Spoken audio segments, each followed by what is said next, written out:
Welcome to the Management Minute, presented by ManagingScrupulosity.com. Helpful pastoral guidance intended to encourage the effective management of your OCD and scrupulosity. The real suffering. Over the years, different authors have suggested descriptions of the scrupulous disorder. Many have been helpful and insightful. Some have been less than helpful. Still others have provided a false sense of relief or identification of the experience by not accurately integrating the spiritual, psychological, and moral implications of the disorder. Perhaps the most recent description, or at least one that seems to be widely embraced, is the designation of scrupulosity as the doubting disease. This description accurately focuses attention on a condition of the disorder that's easily observable. Anyone who experiences the disorder understands, in the words of another author, that the experience of doubt results in 1,000 frightening fantasies. I have used these descriptions interchangeably over the years. Now, after dedicating myself to a few years of intense counseling sessions and group spiritual direction with the good men and women who struggle with the disorder, I am redirecting my thoughts. I prefer another description that may be more accurate of the real suffering that is experienced and endured.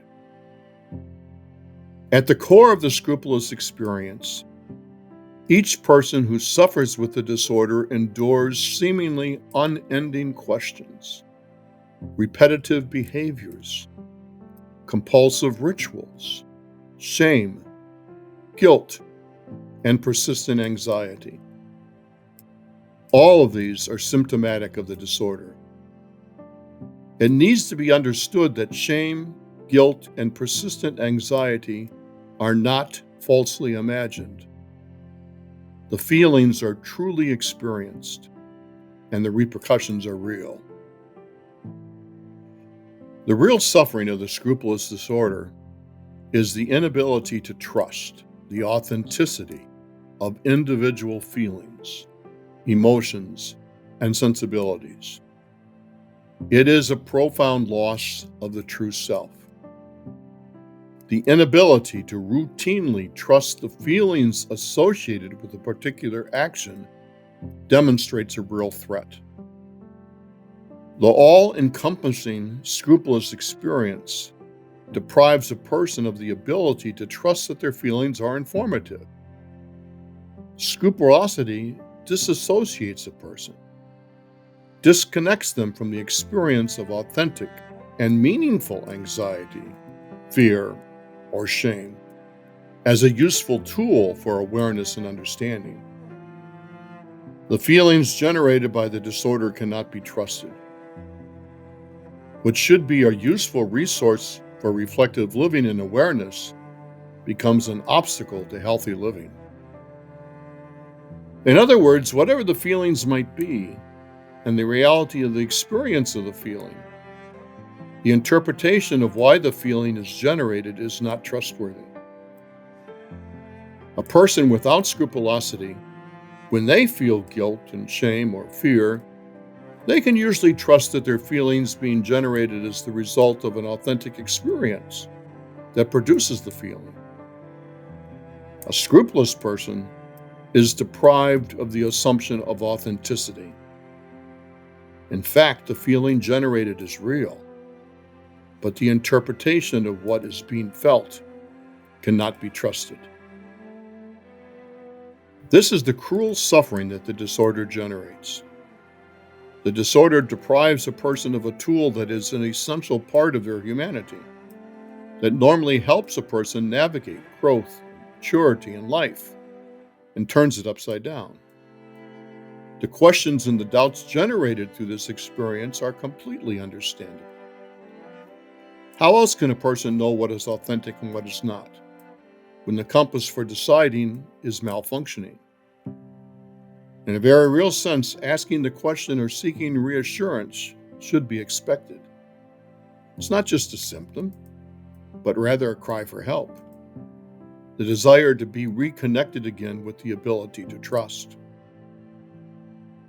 A person who suffers with scrupulosity is often perceived as someone who has an unrealistic need for clarity. I do not believe it is unrealistic. There is a necessary need for clarity, which is unattainable unless the question is asked. Someone that does not suffer with a disorder routinely experiences clarity, while a person with scrupulosity does not. When a scrupulous person asks for reassurance, what that person is really sharing with you is this: I sincerely do not know and cannot determine the difference. I'm filled with confusion, doubt, and fear, and I'm only seeking relief. I'm seeking, if only for a moment, which you have all the time. I understand that the person who does not suffer with scrupulosity may feel peppered with questions and is exhausted by the need to constantly reassure another. But I ask myself, what is really the best response? Is it enough to refuse reassurance? Is that really the answer? Deprive another person of the real need for clarity and assume that it is somehow acceptable for them to live life on the edge? I'm not convinced that it is, but the context and content of the doubt and the question needs to be understood. Scrupulosity can only exist in the past. Remembrance of supposed thoughts, actions, and feelings, and the need to clarify and define what each experience truly meant.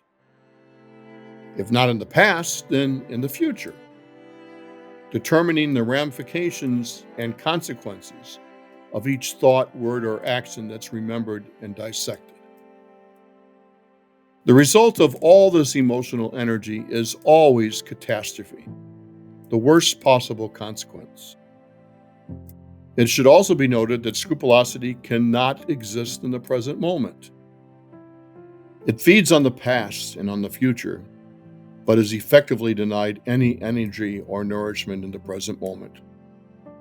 When the moment is remembered, it's the past. When it's anticipated, it is the future. The present moment can only be experienced. It cannot be judged, evaluated, or graded. It is what it is. Scrupulosity, on the other hand, is an effective barrier to the present moment. It prefers the past or the future, and it thrives in confusion. The only way to manage scrupulosity, and I understand that management is possible, and I believe that complete remission is rare at best, is a radical reorientation of perception. This is difficult to grasp, perhaps even scary or challenging to imagine. However, because of the disorder, all the human systems that are anchored in the past or project a person into the future must be disengaged. Spiritually, the reorientation is a reorientation to the present now, a classic identification of the presence of God. God only exists in the eternal now. Hard to get your head around, but perhaps this is why we identify it as mystery. Knowing that this is the truth, the only helpful response to a person who is suffering with the scrupulous condition is to help them focus on the present moment. The many techniques of mindfulness are an obvious choice, but in the Catholic tradition, good old contemplative prayer and practice is the key. Obviously, good spiritual direction, professional counseling, and targeted medical care and support can only help the management of the disorder. The real suffering of scrupulosity is to be deprived of your authentic self, the ability to trust your feelings, emotions, and sensibilities. The only management skill that is helpful is to embrace the present moment. To be truthful, every other strategy seems to me to be useless, at best a distraction, no matter how well-meaning it might be. If you wish to learn more about this topic, please refer to the citation that we have provided. Please visit YouTube at Catholic OCD for a variety of video presentations on important topics. If you wish to support this ministry, please visit the funding platform at patreon.com, also at Catholic OCD.